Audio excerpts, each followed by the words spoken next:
निहाती भाव देखो स्वागतिका 2023-24 शिक्षा वर्ष में ये जो 13,000 शिक्षक नियुक्ति पाई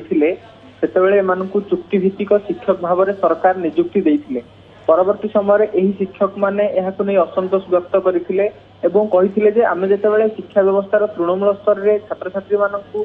शिक्षा को सुदृढ़ करने कम करुचु एत कम टंकार आम केमी कम कर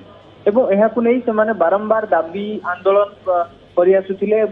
आम जदि कहीपर लगातार गत 4 ରୁ 5 दिन है लोअर पीएमजी रे बसी धारणा देते कहते केतबेले आमर नियमित हेबो एवं सरकार पूर्व प्रतिश्रुति देते खूब शीघ्र आम नियमित करने दिगरे आलोचना करुचु पर्यालोचना करुचु तो आज जितेबाला से 13,000 शिक्षक मानकर नियमित कर खबर आसी गोटे बहुत बड़ खुशी खबर और आश्वस्ति कला भली खबर सरकार रखिंट 2026 जानुआरी पहलू नियमित कर्मचारी दरमा और अन्य सुविधा पाइबे अर्थात वर्तमान मार्च मास तो 2 मास पिछला भाव में सुविधा एवं दरमा पाइबे आम कहीपर जदि एरियर हिसाब से 2 मासर दरमा और अन्य जो सब सुविधा गुड़िक रही पाइबे से जो पूर्वर गोटे चुक्तिभित्तिक शिक्षक भाव में कम दरमा पाउथिले वर्तमान सरकारी शिक्षक हिसाब से सरकार जो निर्धारित दरमा रही से अनुसार से दरमा पाइबे एवं 13,000 रु अधिक शिक्षक ए सीधा सड़क भाव उपकृत हेबे प्राथमिक स्तर प्राथमिक शिक्षा क्षेत्र में गोटे बलिष्ठ भूमिका रही आम कहीपर गोटे बहुत बड़ भूमिका आम निर्वाह करती स्कूल छात्र छात्री मान कथा कहतु एवं विद्यालय रही छात्र छात्री मान पाठ पढ़ाई था तो एमाने से सुविधाटा उपलब्ध हेबो एवं नियमित भाव में दरमा 13,000 अधिक शिक्षक उपकृत हेबे समानक दाबी पूर्ण होईछि किछि प्रतिक्रिया समाने दैछन्ति कि समाने धारणा रे बसिथिले गांधी मार्ग रे प्रतिवाद करिथिले मुख्यमंत्री को मध्य अवगत करिथिले शिक्षा मंत्री को निजर दाबी मध्य जणाइथिले दाबी पूर्ण होईछि केते खुशी अछन्ति समाने किछि प्रतिक्रिया रखिछन्ति कि आपण नैथिले कि वर्तमान जो सरकार यहाँ घोषणा कर प्रतिक्रिया रखिए आउ कि समय पर निहाती भाव में जेहेतु यहाँ गोटे बहुत बड़ खुशी खबर निहाती सरकारी पदक्षेप को स्वागत करेंगे एवं जहाँ कहुचे नेशनल बेनिफिट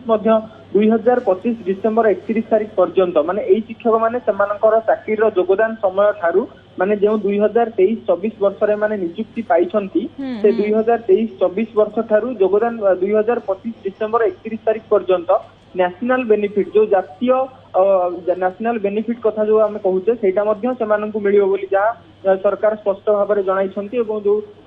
मुख्यमंत्री कार्यालय तरफ जो सूचना आसी स्पष्ट भाव में मेंशन करा जायछि आउ आम कहीपर यही कनिष्ठ शिक्षक मान नियमित करने मुख्यमंत्री पूर्व घोषणा करते निष्पत्ति ग्रहण करने द्वारा शिक्षक महल में गोटे प्रकार आम कहीपर आनंदर लहरी खेली जाइए कहीं देखो एम पूर्व गणशिक्षा मंत्री कहतु मुख्यमंत्री कथा कहतु समस्त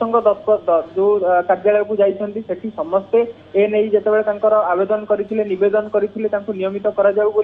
किंतु जिते नियमित कर कौटना कौटी गोटे असंतोष देखा मिलूला जिते मात्र एति टंका वर्तमान समय गोटे महंगा जुगरे मात्र 16-17 हजार टंका दरमा से काम करुले तो यू नहीं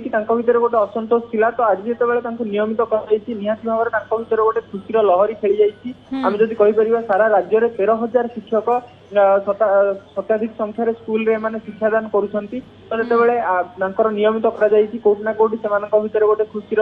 केवल देवाशीष दरमा वृद्धि करा जाइछि बा नियमित करा जाइछि ना अन्य जो डिमांड रखिथिले अन्य जो दाबी रखिथिले से सब को मध्य सरकार मानि नैछंती देखंतु सरकारी चाकरी माने जेतेबेले जो